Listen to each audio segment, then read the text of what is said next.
মই যোৱা বছৰ অক্টোবৰ মাহৰ 1 অক্টোবৰৰ পৰা দিয়া আছিলে মানে কি হ'ল সেইদিনা DC আৰু SP ছাৰ দুইজন আহি মোৰ ৰাতি ইয়াত উপস্থিত আছিলে আহিলে তাৰপিছত মোৰ এপা ফোন গ'ল যে তুমি চিন্ময় ক'ত আছা ইয়ালৈ আহা তো মই আহিলোঁ আহি পিনে দেখিলোঁ তেওঁলোক আছে তাৰপিছত তেওঁলোকে ক'লে যে এই ঘৰটো তোমাৰ ইমিডিয়েট থানা এখন বহাব লাগে তুমি দিয়া তাৰপৰা মই বোলো ছাৰ ইয়াতো মানুহ আছে মইতো কেনেকৈ কি কৰিম এতিয়া নহয় তুমি হেৰি কৰি দিয়া বোলে তেতিয়া আছিলে মোৰ মাৰ গা ভাল নাইকিয়া হৈছিলে ডায়েলিচিছ পেচেণ্ট হয় মোৰ মা তাৰপৰা মাক মই ডিব্ৰুগড়ৰ পৰা আনিছিলোঁহে আনি পিনে মই জাষ্ট ঘৰত সোমাইছিলোঁ আধা ঘণ্টাৰ পিছতে মই ইয়াত পালোঁহি তেতিয়া DCক মই চব অৱগত কৰিলোঁ যে মোৰ গা ভাল নাই মোৰ পইচাৰ কাৰণে বহুত প্ৰব্লেম আছে এতিয়া মই ছাৰ বোলো কেনেকৈ কি কৰিম নহয় তুমি যিটো প্ৰাপ্য পাব লাগে নিবেদন দাস পাটোৱাৰী ছাৰ আছিলে আৰু হিৰণ্য কুমাৰ SP আছিলে হিৰণ্য কুমাৰ বৰ্মন ছাৰ তেওঁলোক দুইজনে ক'লে যে তুমি চিন্ময় একো চিন্তা কৰিব নালাগে তুমি যেনেকৈ পাব লাগে প্ৰাপ্য ধন পাবা তুমি ইমিডিয়েট আমাক দিয়া এইটো মানে থানাখন আহিছে ইয়াত পৰ্যটক যেতিয়া ইউনেস্কোৰ ৰিজাল্ট আহিব তাৰ আগমুহূৰ্তত তাৰপিছত থানাখন বহিলে তেনেকৈ মানুহ তেনেকৈ মই হেৰি কৰিলোঁ চেঞ্জ কৰি মানে পঠিয়াইলোঁ বেলেগ হয় মই চলি আছিলোঁ আৰু তেনেকৈ তাৰপিছত মোৰ সেইটো তেওঁলোকে যেনেকৈ কৰি মেলি 1 অক্টোবৰৰ পৰা মোৰ ঘৰটো লৈ ল'লে ঘৰটো লোৱাৰ পিছত তেওঁলোকে মোৰ ডকুমেণ্টছ ইখনৰ পিছত সিখনৰ পিছত সিখন মানে মোক ক্লিয়াৰ কৰিবলৈ ক'লে মই যিকেইটা দিন ঘৰত থাকোঁ 3 দিনটো ডিব্ৰুগড়ত থাকোঁ তাৰ 3 দিন মানে মই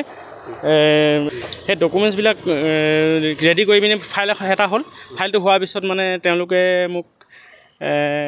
দুদিনমানত যোৱাৰ পিছত ক'লে কি আমি ক'ৰ পৰা পইচা দিম তাৰপৰা তেনেকুৱা প্ৰশ্ন কিছুমান আহিবলৈ ধৰিলে মাহেকত কিমান টকা ভাড়া আছিলে মাহেকত ৯,284 টকা নে এনেকুৱা কিবা আছিলে এতিয়া কিমান ভাড়া দিয়া নাই মোৰ এবছৰ ওপৰত হ'ল এবছৰ ওপৰত অক্টোবৰৰ পৰা মই ভাড়া পোৱা নাই এতিয়া কাৰেণ্টৰ বিলটো কিমান কাৰেণ্টৰ বিলো 22,000 টকাই ধৰি লওক 22,000 টকাই এতিয়া টোটেল কিমান অনাদায় হৈছে মোৰ 1.5 লাখ টকাৰ ওচৰত মই পাব লাগে 1.5 লাখ টকাই কিবা দিছিলে তেওঁলোকে এটা মানে মোক সেই দুদিনমান যোৱাৰ পিছত মোক তেওঁলোকে 34 এটা মোক দিলে তাৰমানে তেওঁলোকে এইটো বিল বুলি নহয় তাৰমানে এনেই দিলে আৰু তেওঁ এইটো দিয়াৰ পিছত তেওঁ ক'লে যে নিবেদন দাস পাটোৱাৰী আমি ক'ৰ পৰা দিম তোমাক আমাৰতো নিজৰ পইচা নাই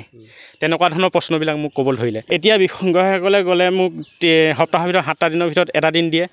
মঙলবাৰে আহিবা সোমবাৰে আহিবা আৰু ইংৰাজী ডেটৰ হিচাপে মোক 2 তাৰিখে আহিবা 1 তাৰিখে আহিবা তাৰপিছত মই গ'লে কয় কি আমাৰ হাতত পইচা নাই ক'ৰ পৰা দিম আমাৰ এনেকুৱা হয় তেনেকুৱা চৰকাৰলৈ কিবা আহ্বান থাকিব নেকি মই চৰকাৰলৈ মই মাননীয় মন্ত্ৰী ডাঙৰীয়ালৈ মই এটাই অনুৰোধ জনাইছোঁ মই চলিবলৈ অসুবিধা হৈছে মই দুখীয়া হয় তো মই মানে এতিয়া কি কৰি চলিম মই আজি ইমান এবছৰ দিন ওপৰত পইচা পোৱা নাই তো এতিয়া মোৰ একো মানে ৱাৰি নাই মোৰ মানে বেংকৰ লোন আছে তো সেইবিলাকো মাৰিব পৰা নাই তো এতিয়া মানে তেওঁলোকেতো দৰমহা পোৱা মানুহ তেওঁলোকে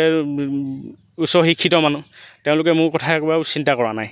তো গ'লে এদিনে এটাই কথা কয় আৰু যে আমি কথা পাতিম সেই কথা পাতিম কৰি আজি এবছৰ পাৰ হৈ গ'ল কথাই পাতি আছে তেওঁলোকে মোক একো মানে হেৰি কৰা নাই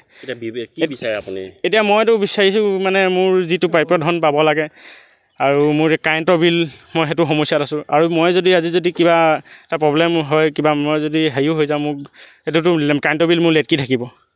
মইতো কাৰেণ্টৰ বিলৰ পৰা মই একো হেৰি মই কাৰেণ্টৰ বিলটো আপোনাৰ নামতে আহে মোৰ নামতে আহে আৰু তেওঁলোকৰ অফিচৰ ফালৰ পৰা মোক ফোন কৰে গড়গাঁৱৰ পৰা ফোন কৰে শিৱসাগৰ অফিচৰ পৰা ফোন কৰে মই কাৰেণ্টটো কাটি দিব কওঁ তেওঁলোকে কাটি নিদিয়ে মই তেওঁলোকক অৱগত কৰি থাকোঁ যে পুলিচ থানাৰ কাৰণে কাৰেণ্টটো কটা নাই নেকি